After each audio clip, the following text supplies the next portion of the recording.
Hi, God bless you. Welcome to Truth in Brief. This is your brother Ferdinand. And today we are looking at a very important component of powerful praying, which is what I call praying promises into manifestations. How do you pray the promises of God that we find in Scripture, the promises that God has made to our lives? God has given us promises. But then the question is, how do you get those promises to manifest in your life? A key to that is praying the promises into manifestation. You see, the promises of God, according to 2 Peter chapter 1, it says that God has given to us exceedingly great and precious promises, so that by these exceedingly great and precious promises, we might become partakers of the divine nature, participators in the life of God. We enter into the triumphant, victorious life of Almighty God through the promises, the exceeding great and precious promises that God has given to us. In fact, the Message translation, where's my Message Bible? Let me just grab it here. The Message translation of that scripture says in 2 Peter chapter 1, I believe this is verse 3. Listen to what it says. It says, we were also given, this is verses 3 and 4, it says, we were also given absolutely terrific promises to pass on to you. Your ticket to participation in the life of God. Your ticket to participation in the life of God. Hey, the promises of God are your tickets to participation in the life of God. So it means that what you do with the promises of God is what determines your outcomes in life. God has given us promises that make it possible for us to walk in victory. Promises that make it possible for us to experience the divine omnipotence operating on our behalf. But then the question is, what do you do with the promises? Because promises don't fulfill themselves. Some believers make this serious error of thinking that simply because God has promised is going to come to pass automatically. No.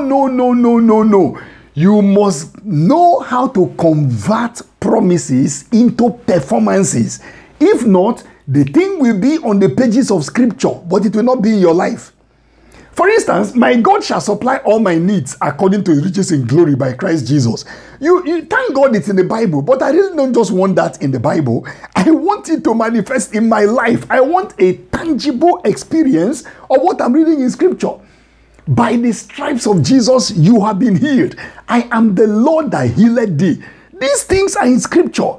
The question then is, how do we pray these promises to manifest in our lives? One example from Scripture will be useful to us, and that is the example of Elijah. The context is that Israel had gone into, backslided into idolatry. Elijah, brought a showdown with the prophets of Baal at Mount Carmel. And then the next thing was that Elijah now said to Ahab, after he killed all of those prophets, the fire had fallen from heaven and all that. In 1 Kings chapter 18 and verse 41, Elijah now said to Ahab, go up, eat and drink, for there is the sound of abundance of rain. So you see, that's the promise. Rain is coming. There has been drought. There had been drought for like 3 years, 3.5 years. And now there is a sound of abundance of rain. But you see, the sound and the rain are two different things. The real question is, how do you pray the sound down? How do you pray the sound down? How do you bring the sound into practical manifestation? You see, when you hear the promises of God, you are hearing the sound of what God wants to do in your life. You are hearing the announcement from heaven of what God wants to do in your life, in your ministry, in your church, in your business, in your family. But then watch the next step that Elijah took. Ahab went up to eat and drink. This is verse 42. But Elijah didn't go up to eat and drink. Elijah went up to the top of Mount Carmel, and then he bowed down on the ground, and then he put his face between his knees. I wish I could demonstrate to you what Elijah did. Elijah put his face between his knees, and then he began to pray. He began to pray. It's in the book of James where we now read the story that Elijah first prayed that it might not rain, and then he prayed earnestly, and the heavens gave rain. So you see, the rain came in response to persistent prayer. I can imagine Elijah say, God, the sin has been taken care of. The prophets of Baal have been removed from the land. Oh God, have mercy upon your nation. Send rain, send rain. You have given me the sound of abundance of rain. Father, let the rain manifest. Let the rain. So you have to take the promise and go back to God and then plead the promise. That's how you pray the promise into manifestation. So Elijah said to his servant, go and check. The servant went and checked, and he said, there is nothing. What do you mean there is nothing? He said, go again 7 times. And Elijah refused to quit. His head was between his knees. He was pleading the promise into manifestation.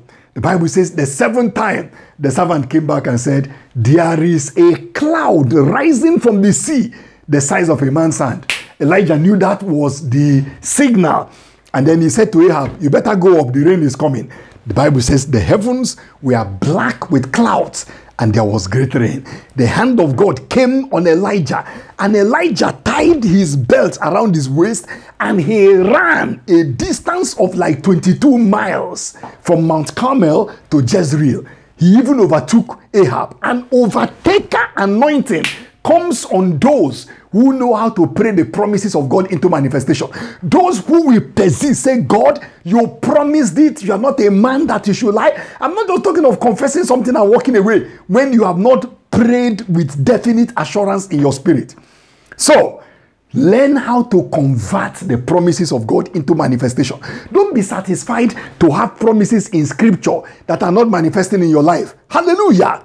Father, we thank you. We receive this wisdom and we receive grace, Father, to stay in the place of prayer until the promises you have made manifest in and through our lives, in the name of Jesus. Amen and amen. Don't forget, the promises of God, they are your tickets to participation in the life of God. But you have to present the ticket. If you have a check, you have to come to cash the check. You have to come to present your ticket so that you can gain entry. That is what we do when we present the promises of God to Him in persistent prayer. Bye-bye.